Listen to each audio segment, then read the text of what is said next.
अस्सलाम वालेकुम नाजरीन, उर्दू पॉइंट के नाजरीन को एक बार फिर मुबीन रशीद लंदन से खुशामदीद कहते हैं।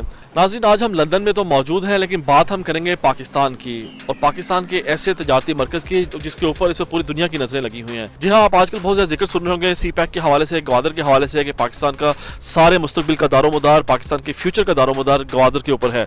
चाइना, टर्की, रशिया, इन तीनों ममालिक की तरफ से बहुत बड़ी इन्वेस्टमेंट यहाँ पर आ रही है और सबसे बढ़कर चाइना का यहाँ पर बहुत ज़्यादा इंटरेस्ट है और उसकी वजह से उम्मीद की जा रही है कि पाकिस्तान के हालात अब बदलने जा रहे हैं। वैसे तो हम पढ़ते आए हैं कि चाइना के साथ पाकिस्तान की दोस्ती हिमालय से भी बुलंद और समंदरों से ज़्यादा गहरी है, लेकिन क्या हकीकत में अब ऐसा ये ख्वाब जो है पूरा होने जा रहा है? किस हद तक इसके प्रैक्टिकल सिनेरियो बनने जा रहा है और पाकिस्तान के लिए क्या क्या फ़ायदे आने वाले दिनों में हो सकते हैं?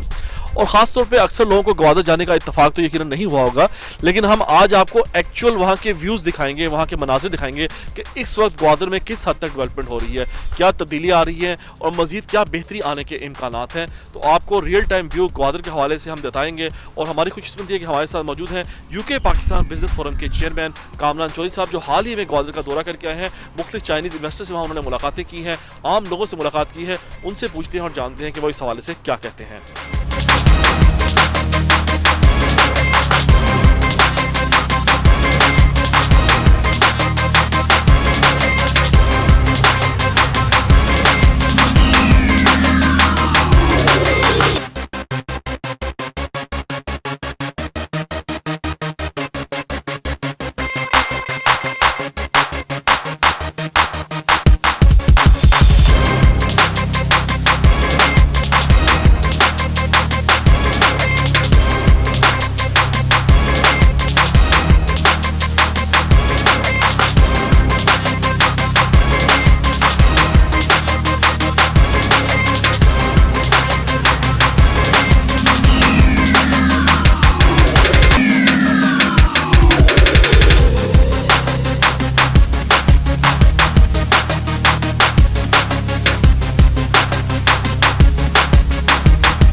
जी, अस्सलाम वालेकुम कामरान चौधरी साहब, हम आपको खुशामदीद कहते हैं। थैंक यू वेरी मच जी, उर्दू पॉइंट का कि नाजरीन का कि उन्होंने अपना टाइम दिया कीमती। अच्छा कामरान साहब, आप चूंकि हाल ही में दौरा करके आए हैं, ग्वादर का एक्चुअल व्यू आपने देखा, वहाँ पे लोगों से मुलाकातें की, लोगों को जरा बताइए ग्वादर की इस टाइम एक्चुअल सूरत हाल क्या है, क्या वाकई इतना बड़ा मुस्तकबिल का दारोमदार हमारा ग्वादर पे होने जा रहा है और क्या हम उससे उम्मीद कर रहे हैं? जी, मेरा ख्याल है कौमों की ज़िंदगी में बहुत कम ऐसे टाइम आते हैं जो टर्निंग पॉइंट्स होते हैं। ग्वादर एक पाकिस्तान की हिस्ट्री के अंदर ये मेरा ख्याल है एक टर्निंग पॉइंट है। ऑन ग्राउंड जो सूरत हाल है वो इस वक्त बहुत ही खुशाइंद है। हर चीज़ वहाँ पर जो मौजूद है वो लोगों के लिए बेहतरीन अपॉर्चुनिटीज़ प्रोवाइड कर रही है, ना सिर्फ लोकल पाकिस्तानियों के लिए, ना सिर्फ लोकल बलूचिस्तान के लोगों के लिए, ग्वादर के लिए, बल्कि ये इंटरनेशनल प्रोस्पेक्ट में भी एक बहुत ज़बरदस्त मनसूबा है, जिसके अंदर इसकी स्ट्रेटजिक पोजीशन की वजह से चाइना, रशिया, टर्की और तकरीबन 42 कंट्रीज़ जो हैं वो बहुत ज़्यादा इंटरेस्टेड हैं। गर्म पानियों की ख्वाहिश जो है वो हर मुल्क की है, क्योंकि ये आप 12 आवर्स इन रूट्स को इस्तेमाल कर सकते हैं अपनी एक्सपोर्ट के लिए। तो ग्वादर एक ऐसी बंदरगाह है जहाँ पर 12 महीने आपके पास गर्म पानी मौजूद है। पाकिस्तान के पास ये एक अल्लाह ताला ने हिडन नेमत के तौर पे अल्लाह ताला ने पाकिस्तान को अता किया हुआ था। अब ये सामने आ गया, दुनिया इसको खुद सामने लेके आई है, और मेरा ख्याल है कि ये बड़ी बेस्ट अपॉर्चुनिटी है राइट नाउ कि लोग वहाँ पर इस जो मौका दिया अल्लाह ताला ने लोगों को, इसका भरपूर फ़ायदा उठाएँ। जी नाज़रीन, आपको ये बिल्कुल बड़ी इंपॉर्टेंट बात की कामरान साहब ने, जो एक बड़ा बेसिक पॉइंट है ग्वादर के हवाले से, आपने यकीन पढ़ा और सुना होगा, लेकिन ये बात आप अपने जहन नशीन कर लीजिए। सबसे इंपॉर्टेंट पॉइंट है ग्वादर के हवाले से, जिसकी वजह से इस बंदरगाह की बहुत ज़्यादा इंपॉर्टेंस है, वो इसका गर्म पानी होना। यानी सारा साल 12 महीने यहाँ पे बर्फ़ नहीं जमती। इस वजह से जो डीप सी पोर्ट होने की वजह से यहाँ पे जो बड़े बड़े बहरी जहाज़ हैं वो बआसानी आ सकते हैं और सारा साल एक्सपोर्ट हो सकती है, और यहीं से सी पैक का रूट का आगाज़ हो रहा है। वो सी पैक असल में क्या है, चाइना कितनी इन्वेस्टमेंट करने जा रहा है और उसकी क्या इंपॉर्टेंस है, कामरान साहब इसके बारे में ज़रा हमारे नाज़रीन को बताइएगा। जी, ये सिल्क रूट जो पाकिस्तान और चाइना के दरमियान में तकरीबन आज से 50 साल पहले ये बन चुका था, लेकिन ये रूट कभी भी जो चीन के ग्रेटर चीन के मकासद थे उसको पूरा नहीं कर रहा था। ये सिल्क रूट को अब जो है ना सी पैक का नाम दिया गया, बेसिकली इसको एक्सटेंड करके और शॉर्ट करके इसको। पहले इसका डिस्टेंस बहुत ज़्यादा था और ये जिन इलाकों से गुजरा था वो तकरीबन कोस्टल हाईवे तक आते, जो कराची तक आते आते वो डिस्टेंस तकरीबन 2500 किलोमीटर के करीब बनता था। अब जो नया रूट डिज़ाइन किया गया उसके वो रूट पाकिस्तान के बहुत पसमानदा इलाकों से गुजरेगा और ये गुजर के ग्वादर तक पहुंचेगा। ये रूट तकरीबन 1700 किलोमीटर पे मुश्तमिल होगा, जो सी पैक का इसमें मौजूदा रूट है। सी पैक जो है इस रूट पे जो है ये जब फाइनली ग्वादर पहुंच जाएगा तो ग्वादर ओबियसली इसका क्राउन होगा सारे रूट का, सी पैक का। सी पैक में चाइना पाकिस्तान दोनों इस वक्त 550 बिलियंस की इन्वेस्टमेंट कर चुके हैं और इसमें 500 बिलियंस की मज़ीद MOU साइन हो चुके हैं, और मुस्तकबिल में आने वाले में यहाँ पर आप देखेंगे कि सी पैक पूरा रूट जो है वो इंडस्ट्रीज़ लगेंगी इंशाल्लाह ताला इस पूरे रूट के ऊपर। जो पाकिस्तानियों की तरफ से जो एक्सपोर्ट करते हैं वो लगाएंगे इंडस्ट्रीज़, चाइनीज़ जो हैं वो इन्वेस्टर जहाँ आके इन रूट के ऊपर अपनी इंडस्ट्रीज़ लगाएंगे। तो अच्छा कामरान साहब, आप चूंकि अभी हाल ही में ग्वादर होके आए हैं, ज़रा हमारे में से अक्सर लोग जो है नाज़रीन वो देखते सुनते तो हैं, लेकिन एक्चुअल वीडियोज़ उनके पास मौजूद नहीं है वहाँ की। सबसे पहले तो हमारे नाज़रीन को ये बताइएगा कि लाहौर इस्लामाबाद से कोई शख्स जाना चाहता है ग्वादर, चूँकि इतना जिक्र सुना है, तो क्या तरीका है, किस तरीके से वो ग्वादर एक दफ़ा पहुँच सकता है?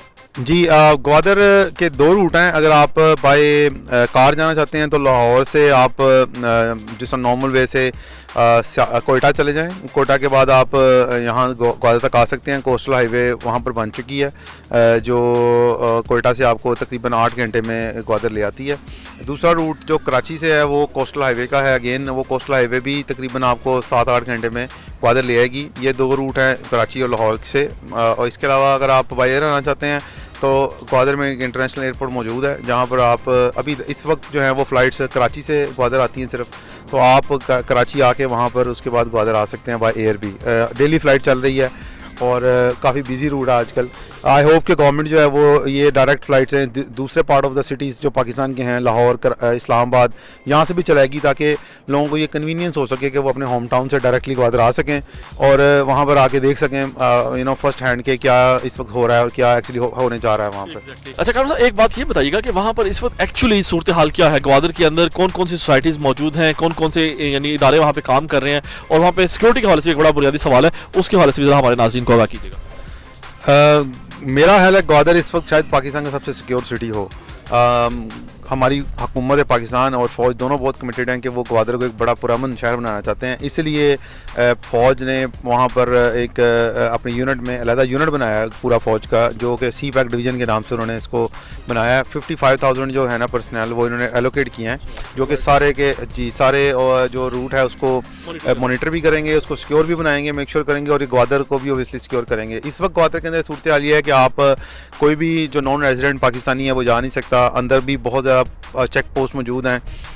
आप रात के 3-4 बजे भी बगैर किसी खौफ व खतर ग्वादर के अंदर फिर सकते हैं अपनी गाड़ी पे या पैदल, किसी किस्म का कोई ख़तरा मौजूद नहीं है। नो वेपन जोन है ग्वादर, वहाँ पर आप अपने पाकिस्तान के भी असला जो है वो भी कैरी नहीं कर सकते। जो पाकिस्तान का लाइसेंस है वो वहाँ पे वैलिड नहीं है ग्वादर में, ये बड़ी इंपॉर्टेंट बात आपने बताई। जी, इवन जो ये स्पेशल एरिया करार दिया गया इकनॉमिक जोन, इसके अंदर ना पाकिस्तान का असला लाइसेंस चलता है, ना ही पाकिस्तान के जो टैक्स लॉज हैं वो अप्लाई हो रहे हैं, क्योंकि ये एक फ्री इकनॉमिक जोन भी है जो सारा एरिया है ग्वादर का।